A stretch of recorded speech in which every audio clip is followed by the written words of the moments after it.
Hello YouTube, this is Redhead Takes, back again with another video on the Green Bay Packers, and this video will be my final review on the Packers roster. Now that everything is all set in stone, the roster as it appears now appears to be set for the first couple weeks of the season. I'm sure there will be changes being made, but this is the schedule the Packers will be going with to start the beginning of the 2022 NFL season. And we'll do a final take on how I think their schedule is going to be. If you remember or saw the video, I did a video a couple months back about my early schedule preview of the Green Bay Packers, and it wasn't one of my best videos, so you can find it if you want to look back, but here we are. Start off with the roster, of course. Quarterback, Rodgers and Love, all expected that. Running back, Jones and DIllon, with Kyle Hill set to come back after 4 weeks from the torn ACL injury he suffered last year. I look for Kyle Hill to continue what he did last year, hopefully. I hope he comes back anywhere near the player that he was last year. And like I said in my last video, it's good to see that Tyler Goodson is back on the Packers practice squad, and I believe that he could be elevated to the 53-man roster by game day as a third running back option possibly, or they may just throw in Mari Rodgers and switch him from from wide receiver to running back. Wide receiver, of course, they went with 7, Cobb, Doubs, Lazard, Rodgers, Toure, and Watkins. And I was not as surprised at all that Toure made it, because as well as Javon Winfrey did, it appears the Packers really want to stick with their draft picks, which is good. They believe in the people they picked. And Javon Winfrey has been on the practice squad the past couple years, and they must have realized that whatever he gave wasn't going to be enough even now, healthy. Although he is back on the Packers practice squad, so I guess he could be called up at some point. But honestly, he's shown what he can do, and according to the Packers, it's not enough to be in the active 53-man roster. So we think of that what you will. And tight end, of course, Mercedes Lewis, Deguara, Tunyon, and Tyler Davis. I was initially surprised at Tyler Davis just because he had some poor moments in the preseason, but apparently after that he had a couple good days in practice, and he is physically gifted, and the Packers believe that he can still show something in the league, and I'll just go with their judgment. They know their players better than I do. I'm just a layman, but a fan, and I'm just giving my takes. Offensive line, Jake Hansen, Josh Myers, Sean Ryan, Rasheed Walker, John Runyon, and Zach Tom, who I think Zach Tom looks like he's already going to be a stud offensive lineman. He was graded very high at his position when he was drafted, and Packers got him in the 4th round, which is probably a steal, and he looks like he's going to be a Packer for a long time. At least I hope so anyway. Defensive line, Dean Lowry sticks around again, Jonathan Ford, Jaron Reed, Daryl Slayton, Devontae Wyatt, and Kenny Clark. I think Devontae Wyatt should be a big monster there throughout the season. May take a little bit to get going, but he'll be a big help for Kenny Clark, along with Jaron Reed, who they picked up prior to training camp. Hopefully he can still show that he has something left.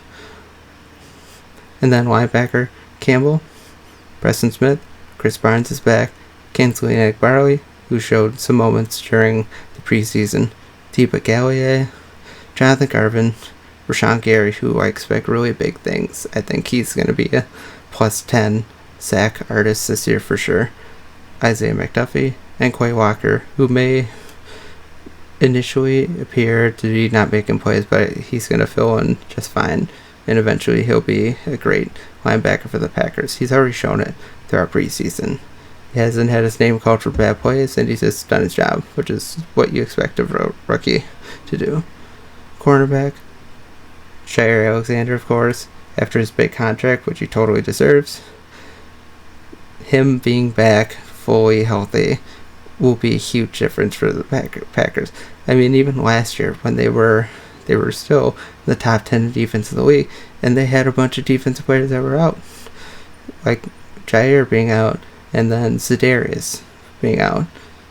People are making a big assumption that without Za'Darius Smith, the Packers defense will be not so good, but Za'Darius played 50 snaps last year total, and he had one moment in the playoff game, and then didn't hear his name called after that, and just kind of disappeared.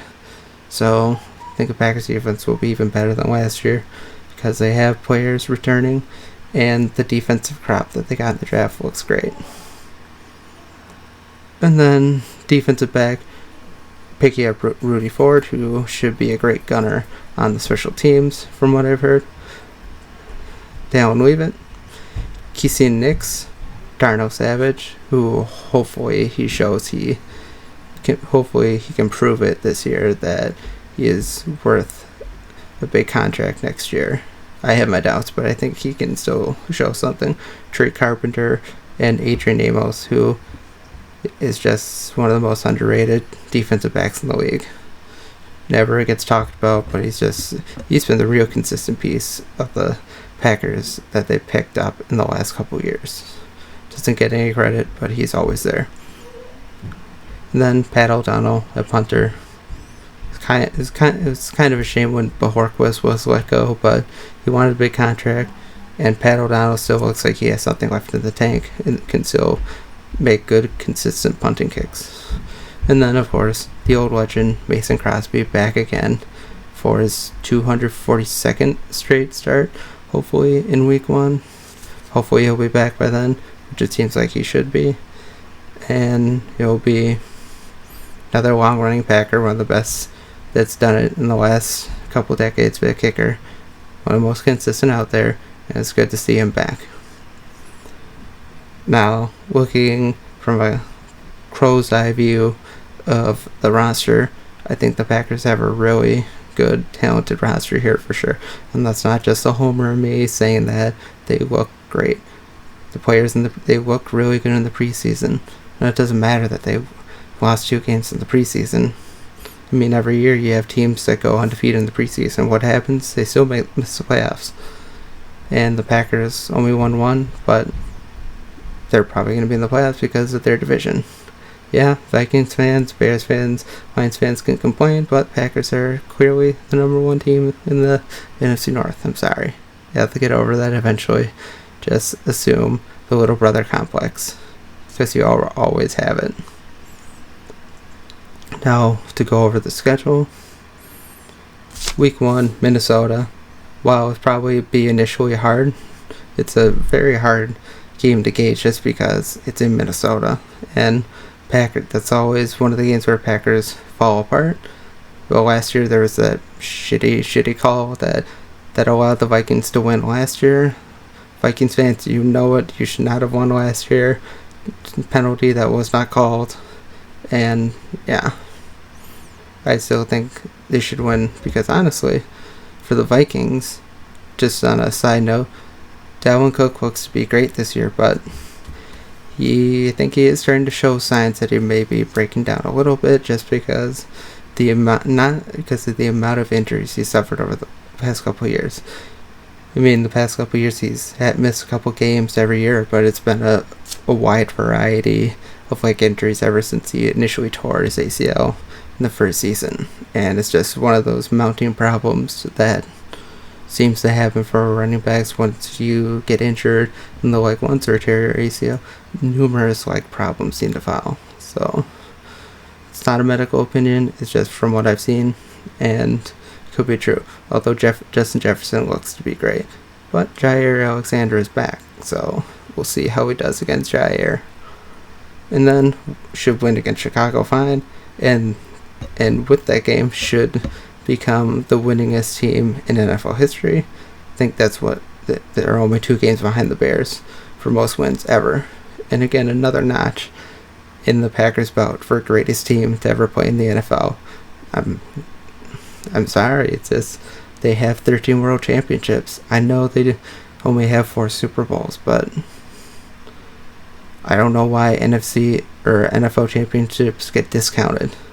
they're still the greatest dynasty ever. They won 5 out of 7 championships in the 60s. That'll never happen again in the modern NFL. Not even the Patriots could do that. As much as they tried, the Giants made sure that that did not happen. So, yeah.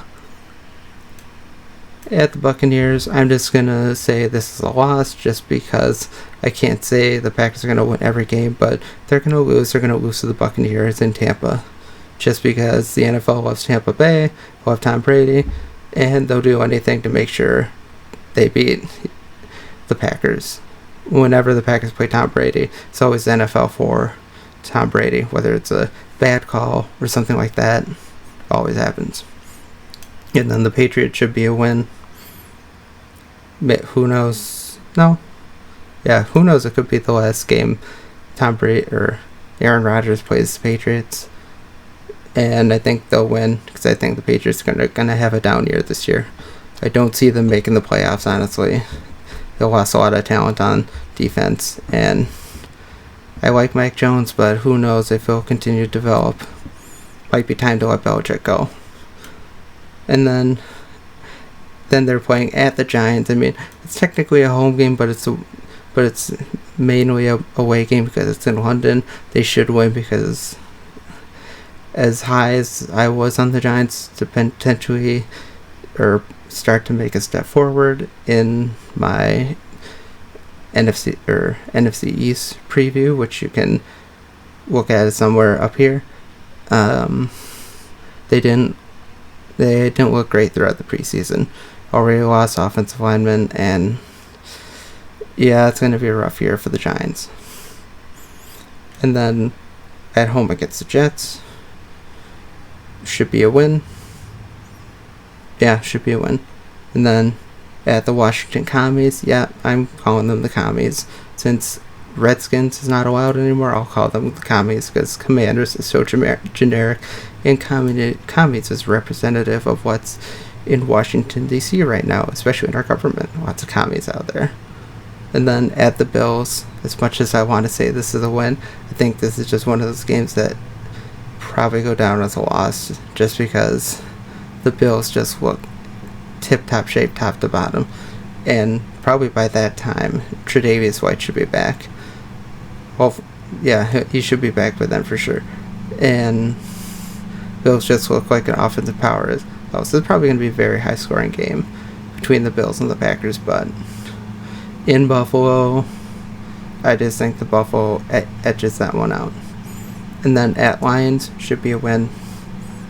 Cowboys definitely should be a win. Yeah, suck at Cowboys fans. Packers are going to beat you this year again. Even though McCarthy's going to come back and they're going to get their asses handed to them. Good luck playing without Tyron Smith this year again. And then at home against the Titans on Thursday night on Amazon Prime. I hate how Amazon Prime has football games now, but that should be a win. Until Traylon Burks can show he can be a reliable wide receiver, I think the Titans are going to struggle. Plus, I laid out in my AFC South video that their offensive line is going to be down because they lost 2 of their key pieces last year, so who knows, we'll see. And then at Eagles should be a win, although I leave it up to a possibility of a loss because they have gotten better, but Jalen Hurts, boy, his when he throws a football, it does not look pretty at all. And I know I said he could be a potentially top 10 quarterback this year, but we'll see because honestly I don't think he has a lot there.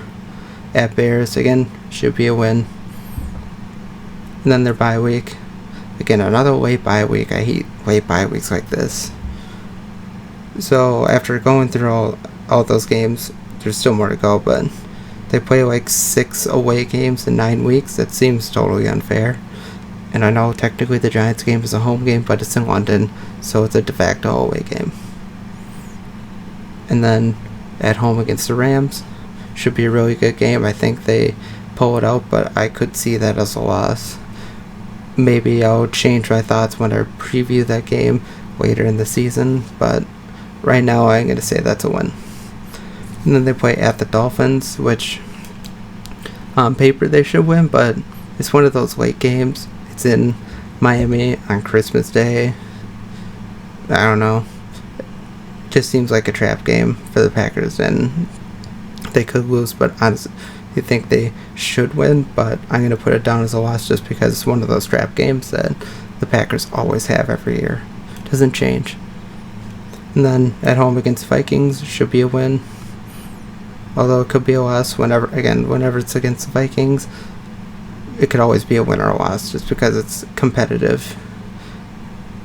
And then at home against the Lions, finally, after the first time like 4 or 5 years, Packers end the year with 2 home games in Lambeau in the wintertime. But of course they're a divisional opponent, so does it really matter all that much? Because, am I right?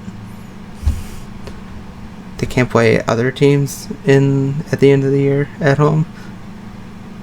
Besides that point, should end with a win. So I think based on the schedule right now, based on the team they have now, I see a 13-3.